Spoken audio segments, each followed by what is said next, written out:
Alright, so the question I have up for discussion is, do the followers define the leader? A lot can actually go into this. Leaders are people that exhibit skills to gather and bring people together.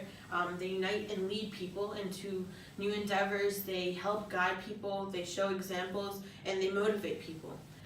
Leaders cannot exist without followers. Followers are essential to what creates and makes a leader. Followers are the ones that bring together, they bring their ideas together and produce a leader, essentially, with what they support, and that leader is usually a representative voice for who they are. Countless times we see people in parties either coming together or dividing based on the people they support or see as a leader. A good example of this would be elections. People are pushing to put the person that they believe represents their voice, what they want, the change that they want to see in the world. So they push to get them to stand up there and be that representation that they cannot be. They want to get their voices heard, and that person usually has the same ideals and messages as them. Oftentimes people focus on the leader, but a lot can actually be said and seen by focusing on the followers. They're usually the ones behind the push. They're usually the ones that prepare the leader to put something out there, to show what they all stand for. And the leader is usually just a very good representation of what that group of people agrees on and what they want to put forward. Okay, leaders cannot pick and choose who they want as followers. That's a very key point I put at the top so we can emphasize that it's up there. That leaders cannot pick and choose who they want as followers. It's just people put out their ideas, they put out their mentalities, they show what they believe in, and people usually just follow along. Or if anything, they arise and they say, hey, I agree with all this, but I'm going to be the one to go talk it out. I'm going to be the one to share it with people. Alright,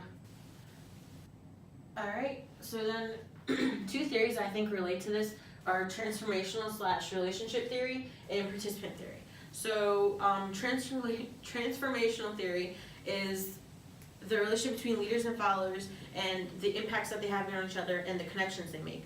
I believe it can go both ways, where the leader can impact a follower and motivate them to do much, but the same thing goes for the follower, where they can impact how the leader is and how they lead people. Their style of leadership and the way they bring about change and they motivate their people, it goes both ways.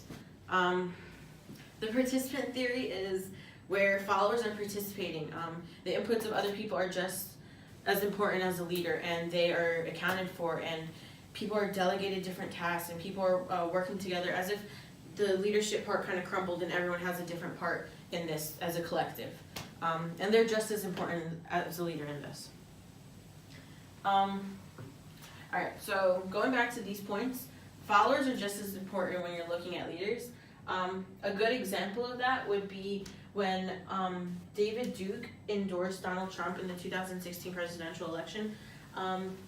A lot of people wanted Trump to disavow from him and say that he didn't want his endorsement and he didn't want his support. But when Donald Trump was confronted with this, he said, well, I don't mind, I just want support, I just want the support, I don't mind the money, I don't care who it's coming from, the support is basically all I care about. I don't even know this guy.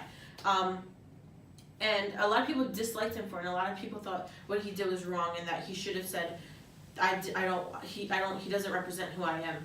But was Trump actually wrong for that? Should he be held accountable for that? Should they hold that against him, saying that this man, who's the follower of what Trump said, what he values and what he believes, does that show what Trump believes in?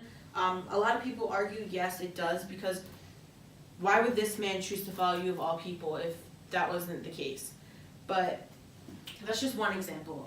Other examples are when people, like congressional party leaders, when they hold like town hall meetings, or like mayors, and they have like meetings to get people's opinions, they're going to get their opinions, they're collecting it to present to another group to show this is what we stand for, this is what we believe in. Leaders are basically the voices of a small followers group or a big followers group, but regardless, they are the ones that lead them.